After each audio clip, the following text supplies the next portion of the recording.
अस्सलाम वालेकुम दोस्तों, सोप सीरियल दुलाब जे ईंदा नई एपिसोड में छा थींदो ऐं छा थियण वारो आहे इन जी तफ़सीलात ॼाणण लाइ जेकॾहिं अव्हां असांजे चैनल ते नवां आहियो त महिरबानी करे असांजे चैनल खे सब्सक्राइब कंदा जीअं हर ईंदा नई ख़बर जल्द खां जल्द तव्हां ॿाहिरनि ताईं मुहैया थी सघे। दोस्तों हाणे हलूं था ड्रामे जी तफ़सीलात जी तरफ़।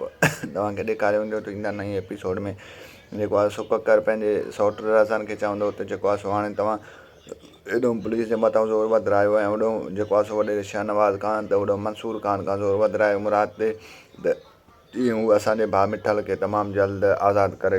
तंहिं खां पोइ हू चवंदासीं तव्हां ॿाहिरि आहियो, जीअं असां एॾो ज़ोर वधाईंदासीं त तीअं हू जेको आहे सो मिठल जे मथां सख़्तु तशदुद ऐं ज़ुल्म कंदा। ऐं होॾो वरी तव्हांखे ॿुधाईंदा हलूं त मंसूर ख़ान ईंदड़ नई एपिसोड में वरी जेको आहे सो मुराद वटि ईंदो ऐं मुराद खे इहो ई चवंदो त जेको आहे तव्हां हाणे वधीक जहिड़ो खे छॾियो ऐं तव्हां पाण में ठाह कयो ऐं उन्हनि जे विच में ठाह जूं ॻाल्हियूं हलंदियूं।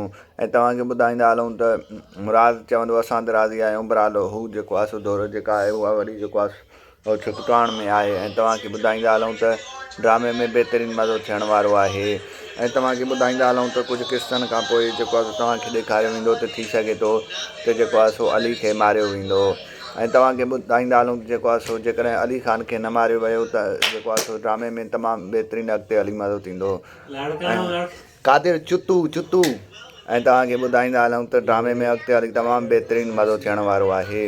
ऐं तव्हांखे ॿुधाईंदा हलूं त हीउ जेको आहे सो ड्रामो हाणे 100 किस्तनि ते मुश्तमिल आहे, 100 किस्त खां पोइ ख़तमु थी वेंदो।